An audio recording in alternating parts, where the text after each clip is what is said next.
இந்த சம்பவம் எதனால் ஆரம்பிச்சதுன்னா, விடுதலை சிறுத்தை கட்சிக்காரங்க ரோட்டில் நின்று மறியல் பண்ணிகிட்டு இருந்தாங்க.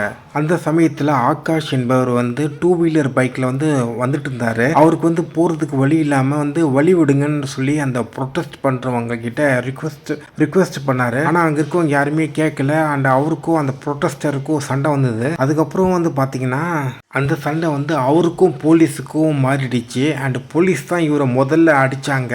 அவருடைய கழுத்தை பிடிச்சி அப்படி சோக் பண்ணாங்க. இதெல்லாம் லீகல் கிடையாது. இதெல்லாம் சட்டப்படி தப்பு. போலீஸ் மக்களை பார்த்தீங்கன்னா உரிமையில் பேசுறது, அசிங்கமாக திட்டுறது, அவங்க மேலே கை வைக்கிறது, பொய் கேஸ்லாம் போடுறது, இதெல்லாம் பார்த்தீங்கன்னா ரெகுலராகவே நடக்குது. ரோட்டில் சும்மா நடந்து போகிறவங்க மேலேயே பார்த்தீங்கன்னா வம்புக்கு இழுத்து அவங்கள அசிங்கமாக பேசுறது, இதெல்லாம் எனக்கே நடந்திருக்கு. இப்போது போலீஸ் அவர் மேலே 6 வழக்கு பதிவு பண்ணியிருக்காங்க. அதுக்கப்புறமா பார்த்திங்கன்னா ஒரு நாள் கோர்ட்டு ஜெயிலில் இருந்துட்டு இப்போது ஜாமீன் கிடச்சிருக்கு. இந்த இளைஞர் ஆகாஷ் பார்த்திங்கன்னா இந்த கேஸில் இருந்து கம்ப்ளீட்டாக ரிலீஸ் பண்ணிட்டாங்களான்றது தெரியல.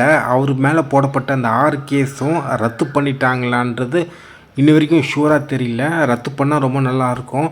அப்படி ரத்து பண்ணலான்னா அப்புறம் அட்வொகேட் கண்டிப்பாக அவர் எல்லா விஷயத்துலேருந்து கிளியர் பண்ணணும். ஏன்னா ஸ்ட்ராங்கான எவிடன்ஸ் இருக்குது. போலீஸ் தான் இவர் மேலே கையை வச்சு அடித்தது, போலீஸ் மேலே தான் எல்லா தப்புன்றது எல்லாம் ஸ்ட்ராங்கான எவிடன்ஸ் இருக்குது.